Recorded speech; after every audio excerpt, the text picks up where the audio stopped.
It's Seeing Red, the New York Soccer Roundup. Since 2010, your weekly source for independent New York Red Bulls news and opinion. Now, from the Joe Goldstein studio, here's your host, Mark Fishkin. It's Mark Fishkin here with Mike Battista. The Red Bulls made some big mistakes in the back. They also didn't have a whole lot of ideas up front, and it all led to a dreadful 2-1 loss at home to DC United. This coming weekend, they have literally the worst team in the league coming up, and it'll be interesting to see if they could do better against a team that is behind everyone else. It's Seeing Red. Mike Battista, how are you, sir? I'm doing well.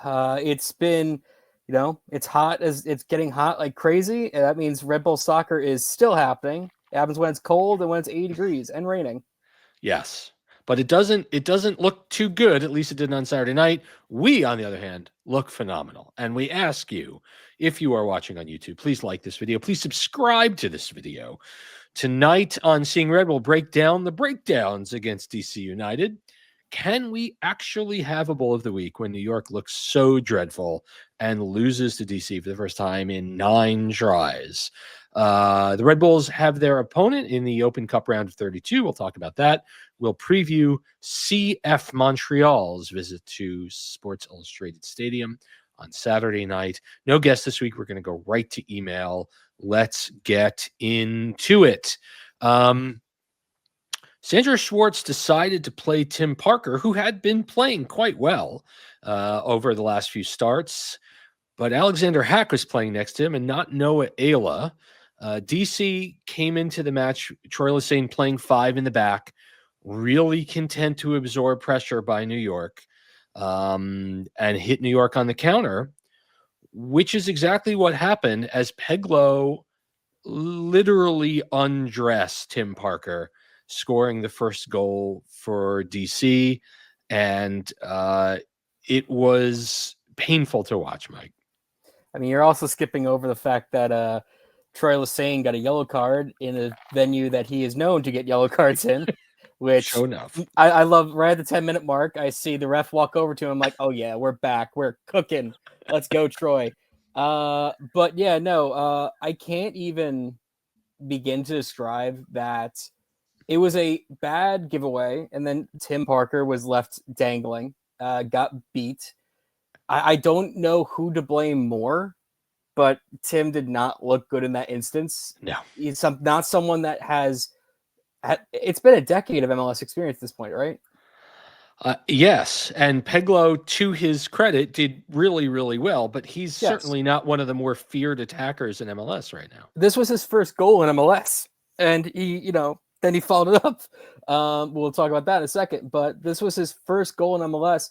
And how many games in are we? We're like 10-ish. Yes. So to have it happen now, it was bound to happen eventually. But, against the Red Bulls, against a defense where New York has been pretty good defensively so long as one Canadian isn't playing. But otherwise, yeah. Yeah. Also important to note that Christian Benteke went out in this game in the first half. And up until that point, Benteke was really the only DC United player to show any inkling of getting that near header the goal. Like 15, 20 in, yeah. Yeah, but nevertheless, DC has one designated player in Benteke. He was off the field for the last hour, not to, drop a house on Dom Badgie, who I think is fine at this point of his career. But again, New York gives it away, really shoddy defending in and around the box, unable to clear it, falls to Peglo, who loosens and lets fly with one of the prettier bicycle kicks you will see in MLS this year. It's 35. It's right before halftime. New York finds themselves down 2-0, and it was a pretty good crowd at Red Bull. There's $1 in the thing at Sports Illustrated Stadium, but it's pretty rare that they get booed off the field at halftime. But that's what happened. New York fans were not having it. Man, I'm really happy I got to see a goal of the year contender at Sports Illustrated. It's almost like, when we got to see Messi score his first MLS goal at Red Bull Arena, then Red Bull Arena. Yeah. So, it just feels like I love witnessing history, guys. It's great. I will say that for how bad they played, it was funny seeing them get booed off because that first 10 minutes they looked good, and then Benteke came off and somehow everything fell apart. Um, they Red Bull just looked completely outclassed by a DC United team, which did not look good going into this game, and it's Lost 4 in a row. yeah, it's a symptom of this team where I literally asked Sandro Schwartz, like, why do you keep playing? Do you have a problem playing down competition? Like, because you keep doing it. You can beat a Chicago. You can play well against Cincy. You can beat a Nashville, but you're losing to New England. You're losing to this team, to DC United. And you look bad during it. It's not even like it's a competitive game. You just look bad. And yeah, you're right. It was a good crowd. I didn't like the fact that the new press box is right next to Screaming Eagles, but that's another thing. Yeah, that's a complaint for another venue. They listen. There you go.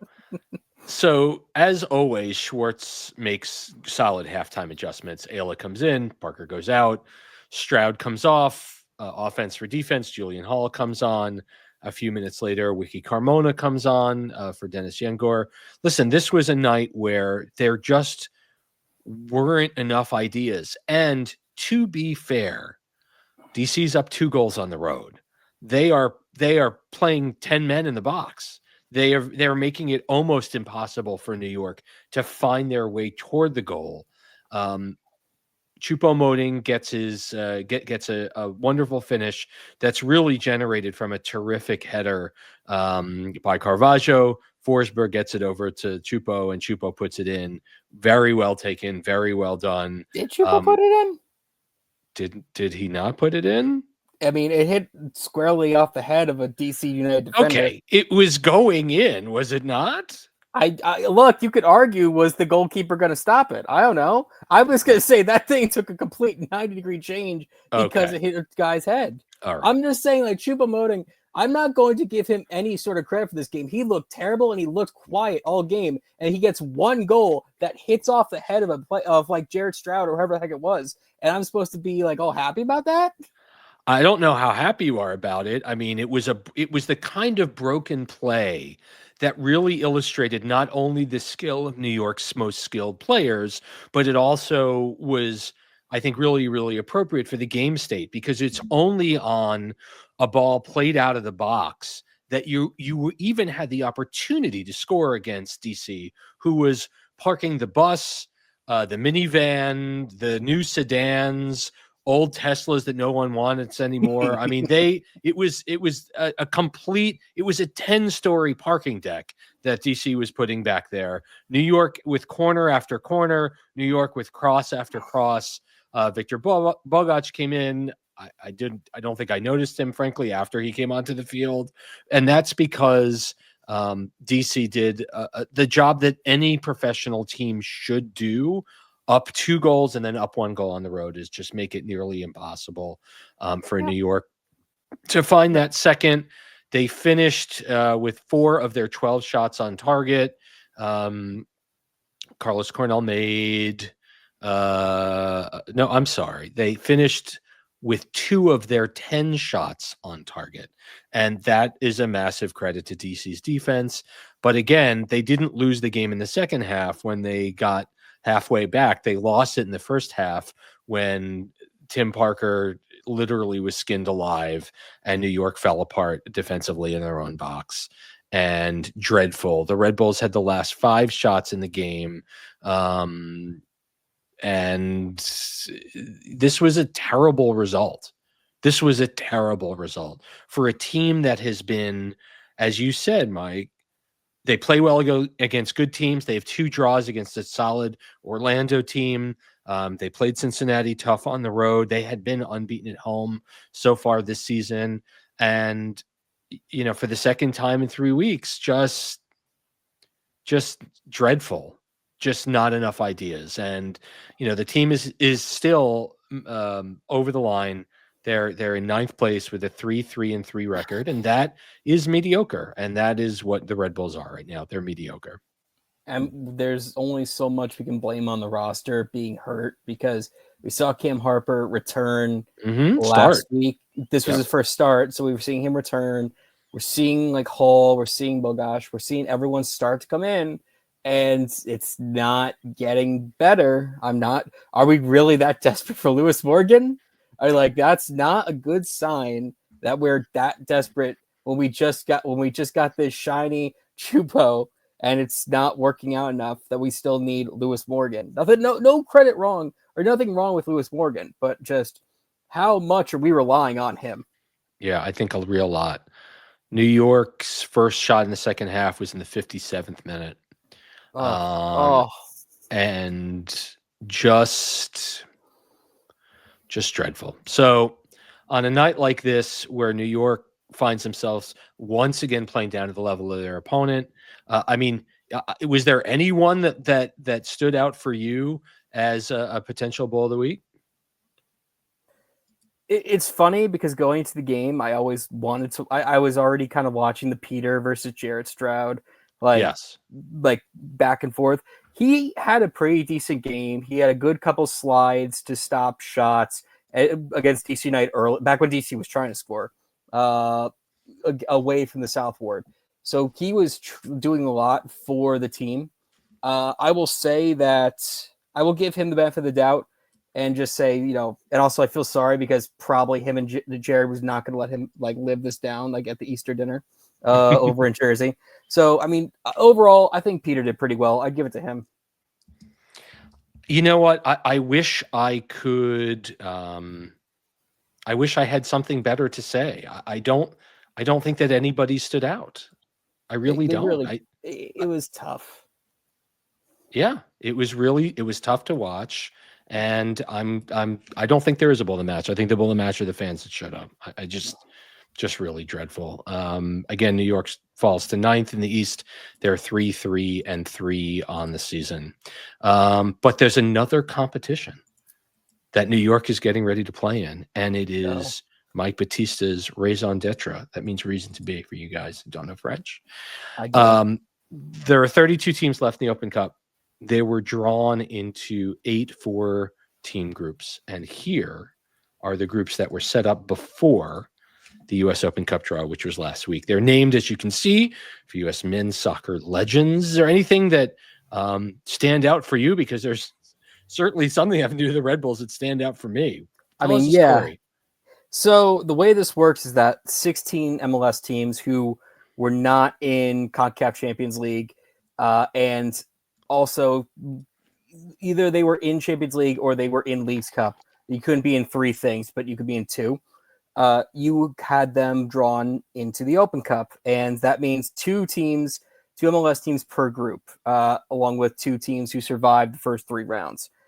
The thing is that if you look, New York City FC and Philadelphia Union, that makes sense. Revolution and Fire kind of makes sense. DC and Charlotte kind of makes sense. Yeah. Oh no, where are the Red Bulls going to go?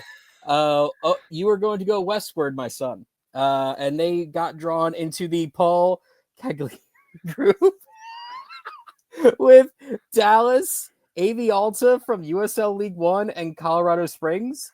And they were also already drawn to be the away team because in US Soccer's Infinite Wisdom, they said the top 8 teams based on performance, they're going to be on the road. And the bottom 8 teams based on performance last season are going to be the home teams. I don't know why they did it like that, but Red Bulls are on the road in the round of 32, aka round 4. But if they win, they will host the round of 16. Right. So New York was drawn out of this group, and to be fair, the U.S. Open Cup commish said that there was, I guess, a coin flip between the Red Bulls and NYCFC to get into that Landon Donovan group. He seemed to indicate there was a draw that put the Red Bulls out west. Now, listen, there are plenty of fans that are tired of playing New York City in the Open Cup, tired of playing Phil in the Open Cup. This is your year. This is what it's all about. This is great.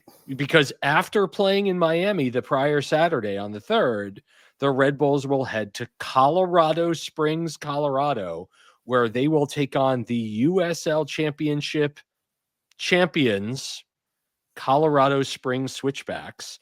They're currently having kind of a mediocre start to their USL Championship season, which I think is a good thing, but it's a very challenging few days for New York. Again, they're going to throw everything they can at the Miami Messies. I don't know if they're going to be coming home. They may be going straight to Colorado Springs.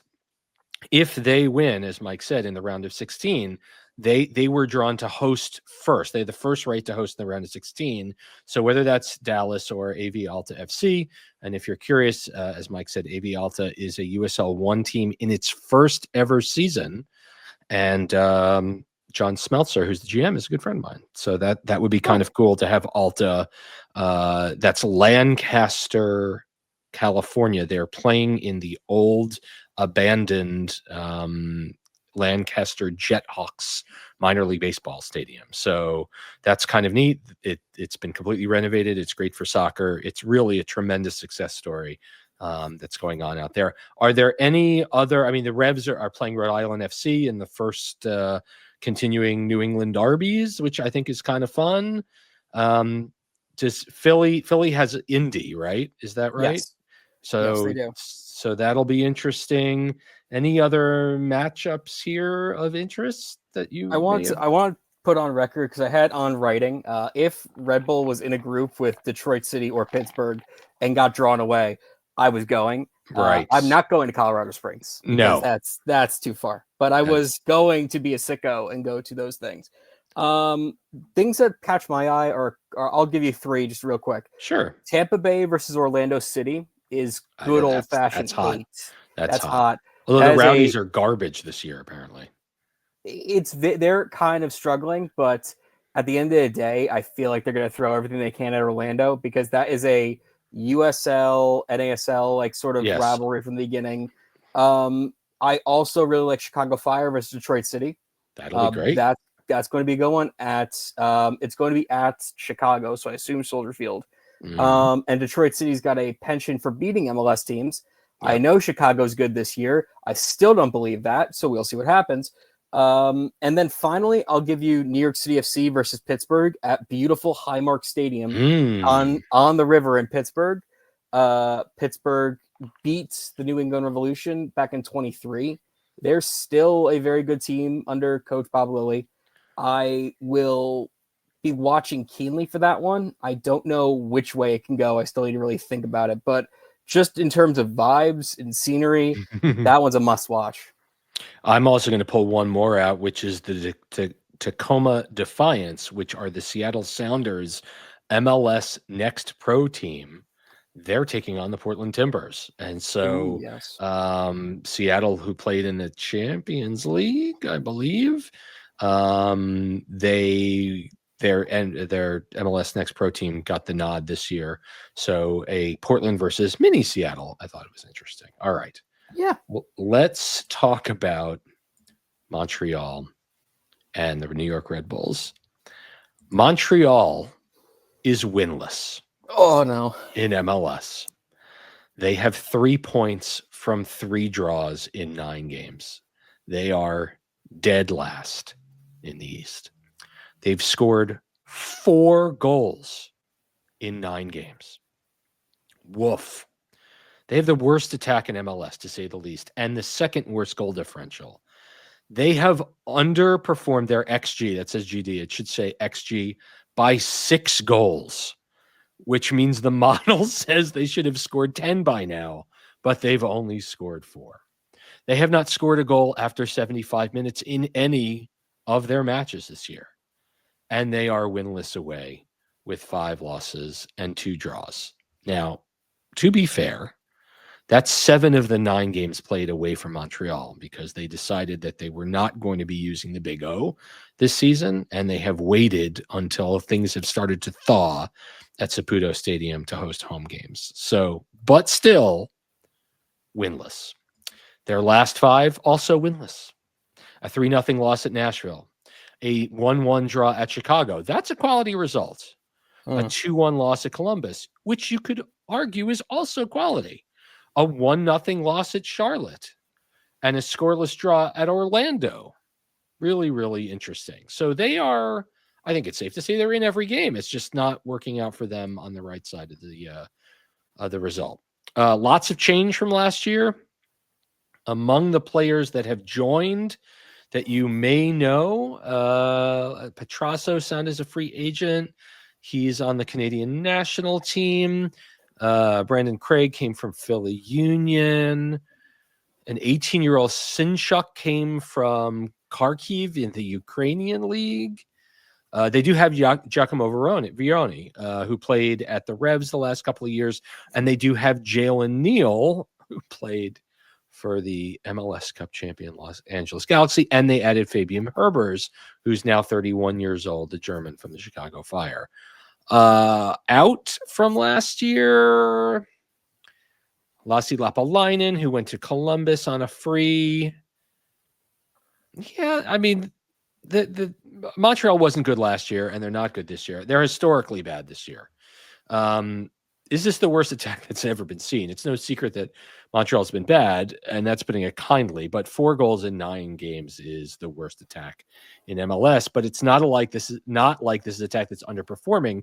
These are players playing at the level expected of them, which is not great. Their striker, Prince Owosu, for instance, has never scored more than 9 league goals in a season. So while Montreal is underperformed in terms of their metrics, you can make the argument that they're not underperforming in terms of their ability. Montreal became the first team in MLS in 2025 to have a head coaching change, letting go of Laurent Courtois after just 5 games. While things weren't great, they haven't really gotten any better under Marco Donadel, who's a former Montreal player. The team remains toothless and still really struggles in this attacking third, to say the least. This may be the worst roster in all of Major League Soccer. Courtois worked a miracle by getting them to the postseason last year, and now is where they should be with him getting shuffled out the door right at the foot of the Eastern Conference. Gone are 2 proven 9s, Josef Martinez and Matthias Coccaro, 2 very substandard strikers coming into their place. Joey Saputo, I mean, is what has to be considered among the worst owners in MLS. He's either meddling too much or not meddling enough. He's focused on Bologna. He's not terribly focused on this Montreal team, and it shows. It's the 23rd all-time meeting between these two teams. The Red Bulls lead 14, 13, and 5. This is a series where the home team always wins, always, because of those 14 wins, 12 of them came in Harrison, and of the 13 losses, only 3 of them came in New York and the 2 draws. So New York historically plays incredibly well in this matchup at home. They're unbeaten their last 3 versus Montreal. The last time these teams played, Josef Martinez scored at then Red Bull Arena.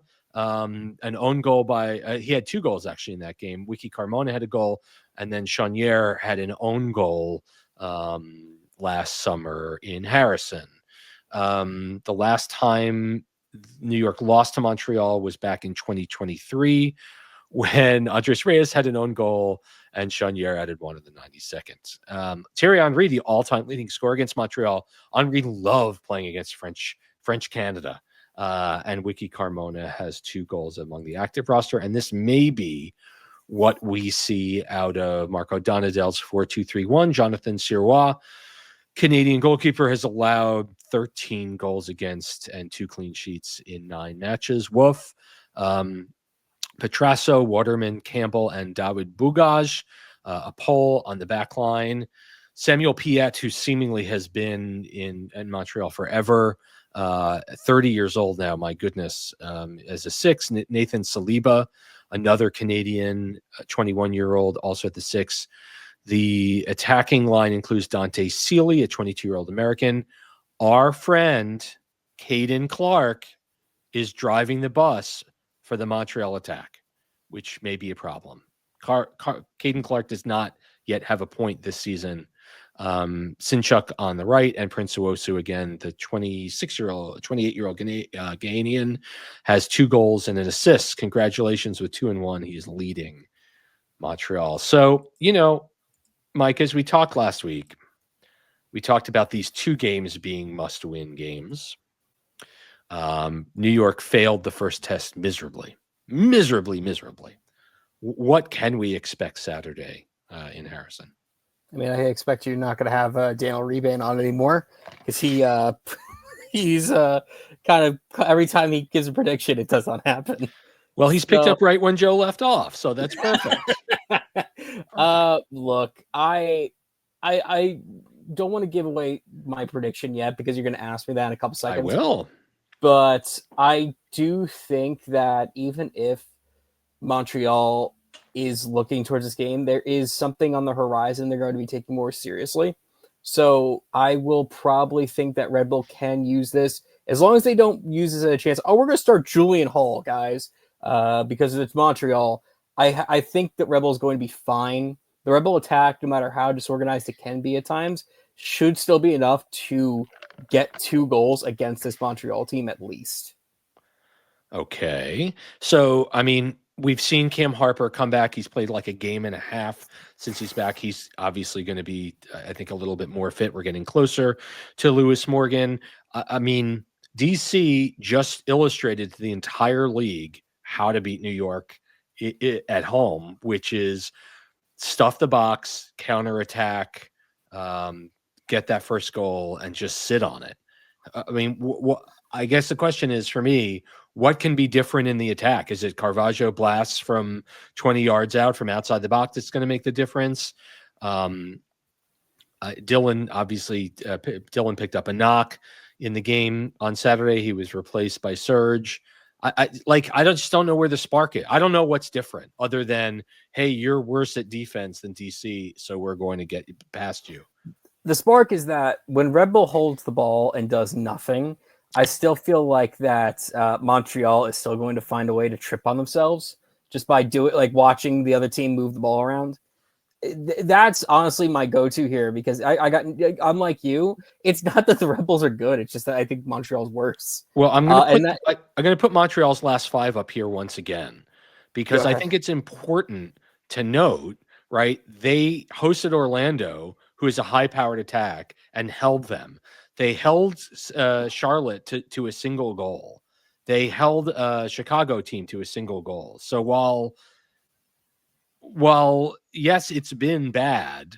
I mean, I think things are tightening up under Donadel since Laurent Couttois got shown the door. Yes. Look, I'll say this. We also held Chicago to a goal. We also got a draw out of Orlando. It's just, I don't know, man. I just got a feeling that this is like if we drop this one, we're in trouble here, and I'm not gonna give you that negative. I got nothing else. All right, so what's it going to be? I think Montreal is going to be focusing more on what's next Wednesday. Do you know what next Wednesday is? What's next Wednesday? The Canadian Classique in the Canadian Championship. It's with 2-on-2. Yes, so they've got the Toronto FC match. I think it might be their first match against Toronto this year, and it is on April 30th. So they're going to be looking ahead. They're going to be looking at that, and I know that people go, "Well, you're looking at national competition over league."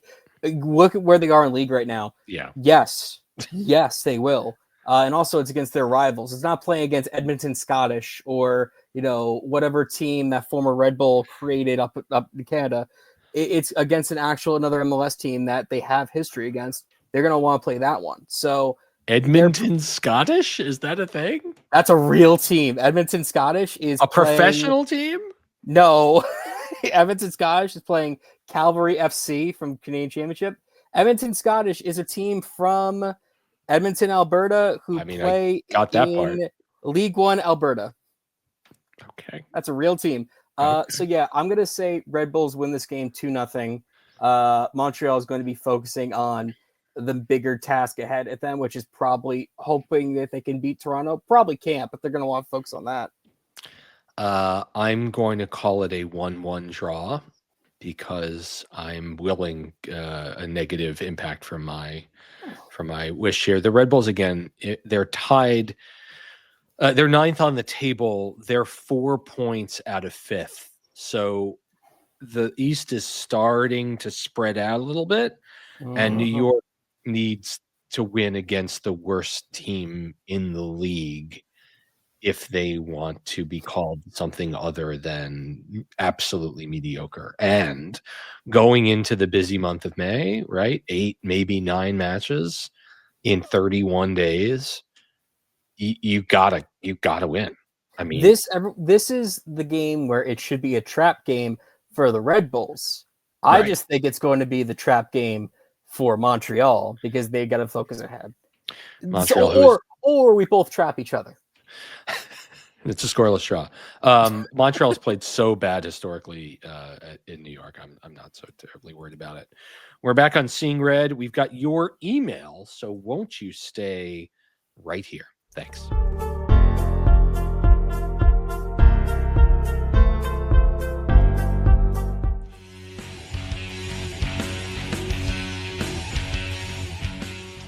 We love that riff. Seeing Red, the New York Soccer Roundup. It's email time. You can email us anytime at seeingredny@gmail.com. I'm going to read the first one, and you can read the second one. How about that? All right. Does that work for you? Here's our Works friend for me. Conan Aspo, who says, thank you. You're very agreeable. What a disgraceful performance. Losing to a team on a 4-match losing streak is bad, but conceding a goal off a bicycle kick, which I'm sure I'm going to have to watch multiple times on Instagram, just makes it that much more embarrassing. Tim Parker consistently got beat, and there was no attacking pressure. I'm thoroughly disappointed in how we handled the game. Good job on Forsberg and Harper for being the only ones who seem to understand there was a soccer game going on and created chances. I don't think we've ever needed Lewis Morgan more. Bowl of the week should be the fans that had to suffer the full 90 minutes. Hopefully this game lights a fire under them and they can pick it back up for next week. Thanks for the great pod. Any thoughts, sir?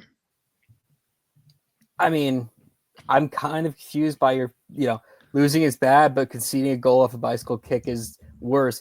There's no stopping that goal. It was pretty as heck. That Joao Peglo deserves all of the roses for getting that goal. Agreed. I don't want to take anything away from him on that. And yeah, you're going to see that that's the goal that's going to be in goal of the year contention and then lose to Messi.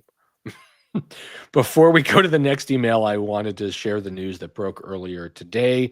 Our friend Tom Bogert announced that Frankie Amaya has been loaned to LAFC from Toluca, where he fell out of favor there. Couldn't get on the field.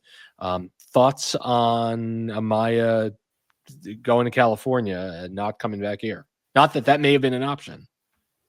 I mean, we knew what happened with him leaving the Red Bulls. He got the send-off, which was very nice, but at the end of the day, he kind of forced it. So I don't think that the Red Bulls were super keen on bringing him back. If he came back groveling, maybe, but he still got too much stock right now. Good for him. LAFC is a good team. Yeah. I don't think there's any doubt about that. Hopefully he does better than the last Red Bull who went there, Yeah, for sure. LAFC is 7th in the West. Not too far. Are they off. really? Yeah, they're anyway, Jimmy Hoffa is up for you, sir. All right. Well, let's see what the guy's writing from beneath the Meadowlands. Yes. Hello, Mark and Mike. Hope all is well. Let's keep this relatively short and sweet. DC isn't a derby anymore. The team doesn't think so, and neither do the fans. Because if it is, that was a shameful display. I will instead choose to believe that this was simply playing the Houston Dynamo or Vancouver Whitecaps. This game also became a little worrying the way we drifted back into the lull of Struber Ball, possession with no objective in sight, pressing robots who don't know what to do with the ball. The main difference is Chupo and Forsberg's ability simply cannot be denied, and they make the team better. But outside of them, the overarching system is a little scary. Quite simply, I don't think a Red Bull team knows how to play with positive possession consistently.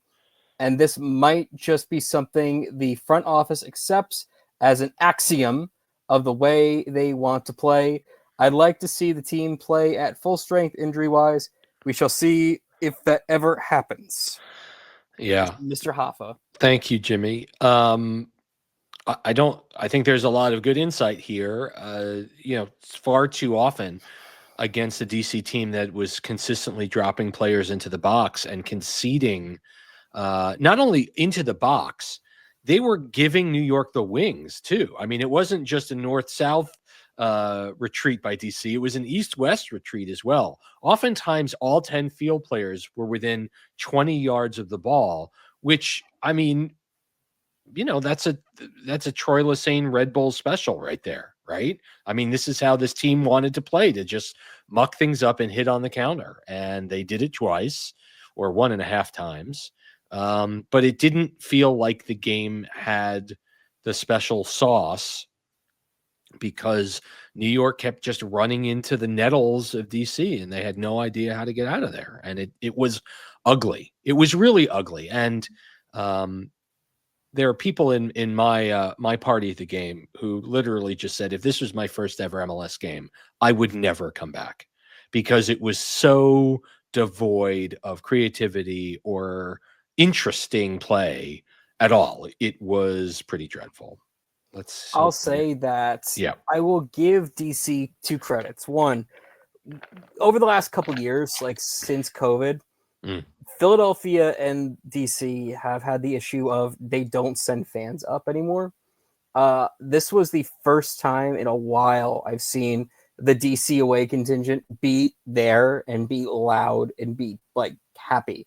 Not just being happy because they won, but being just like in general, like not wearing the bags on their heads. They were into it, Yeah, it was good. So I will give them that. Is DC a rivalry anymore? I will always consider it a rivalry, but I will say that this was the first time the Atlantic Cup felt more like an Atlantic Cup, especially just because of the Screaming Eagles and all of them. They actually made the trip. And yeah, the Red Bulls just don't have the offense to score late. Red Bulls have already, Sandro has consistently said, we need to finish out games. No offense, Chief, if you're not starting games, you can't finish games either. So I don't know what you're talking about here. We don't have the offense to finish games. So if DC United's gonna put 10 in the back, we're stuck. That happens with any team. Yeah, that could happen against Colorado Springs. If we're stuck against Colorado Springs in 3 weeks, like if we're down 1-0 in like the 60th, 70th minute, they put 8 in the back, we're done. I don't know. Yeah. Yep. That'll be interesting. Programming note, I'm heading out on vacation next week. We will not have Seeing Red next week, but we will on the return.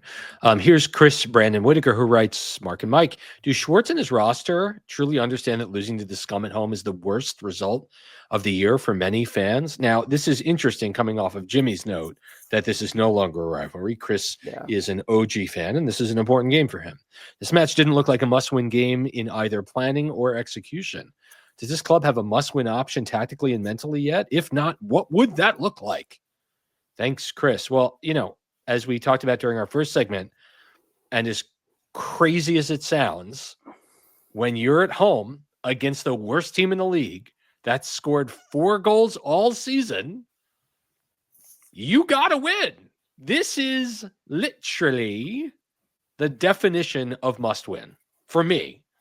You have to exercise the demons of what you showed your fans last week. And to be fair, I don't know if you saw the rotating advertising boards. There's an ad for Sports Illustrated tickets, apropos, and it said fans deserve better. And I just took a picture of it because I just thought it was so telling of what fans saw last week. They deserve better. Now, I'm not out there. They're 3-3-3. They are above the line still. The idea of posting, not good enough banners and stuff like that as South Ward, something different. But God, I mean, this was not an advertisement for this team, sir. I mean, it's of the results so far this year. Yeah, this is the worst result. Even if you take aside the fact it's the Atlantic Cup, an old school rivalry, and it gives DC its first win in Harrison since 2020. And its first win in front of people in Harrison since I think 2016 or 2017.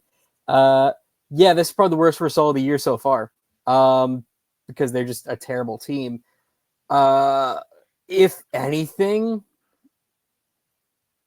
I'm going to say that Sandro has not really been the type of coach or even Red Bull itself has not been the type of organization to say this next game is must win. And I'm No, not even that's talking not. about It's public. not how he. That's not his deal. Yeah. Yeah, I'm not even talking about publicly. Like, of course, no coach ever say that. Oh God, if we don't win against Montreal, it's all over. Well, But I don't even think that the Red Bull FO is looking at it like that, because even if they lose against Montreal, they can think of other ways to, make up the difference, or like focus on other competitions, which is frustrating as a fan. Like, they'll just look at other ways they can improve and not think of it as like the sky is falling.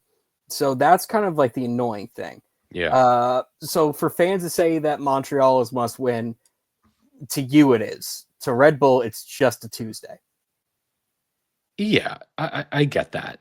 But I think this is not a show for the Red Bull organization. This is a show for the fans. And I think, I think I think the fans just want to see a little bit more fight. And I think the fans want to see, we've seen this team score some very attractive goals this season.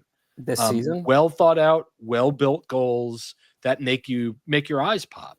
And what we saw was an energy sapping exercise in non-creativity, right? Cycling the ball from left corner to right corner where no one's moving, relying on set pieces and hoping and not playing defense for 10 minutes at the end of the first half is not going to endear you to anybody. And again, as we talked about, Mike, this was one of the larger crowds. It may have been the largest crowd of the year. I mean, this was a perfect 75-degree night, the first really nice warm night of the season. It was a holiday weekend. There was a buzz in the stadium before the game, and the air went out just like a balloon deflating. And I'm just going to say this real quick. You were saying that like this team has scored pretty goals this year. Yeah. The team has scored 10 goals this year, which is pretty low, like considering like the rest. It's very low considering the East. I think it's like the fourth least of the East right now. Let's also consider, I think at least 4 or 5 of those are penalty kicks. Yeah. And I'm not saying there's nothing wrong. I'm a Chris Kreider fan. I like goals in front of the net are garbage goals are still goals. I will take that. But I think when you look at it, maybe only 2 of those 8 goals are pretty goals. And I think that speaks to the New York Red Bulls right now.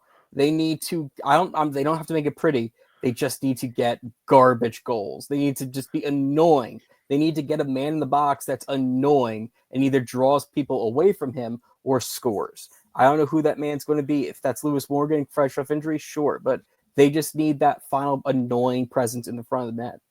Be annoying. Yes. We've come to the end of a fantastic Seeing Red. Thank you, Chris, for your email. Thanks to Zach Feldman for stats. Thanks to Mike stopping by. Mike, where can fans find you? You could find me writing about the New York Red Bulls for New York Sports Nation. You could find me writing about the U.S. Open Cup for the Cup.us and for U.S. Soccer. I got something coming up. Wink, wink. You could find me writing about New York soccer on Hudson River Blue. And you can find me on social media on Blue Sky at Battista.bsky.social and still on Twitter at Michael Battista. Follow this man. Do it. Mike calls Saturday's home match against Montreal a 2-0 win for the New York Red Bulls. I'm going to call it a 1-1 draw. Reminder, once again, we are off next week, but we will be back to preview the Red Bulls in the Open Cup. Let's go. Have a great night, everyone. Let's go Red Bulls. Bye-bye.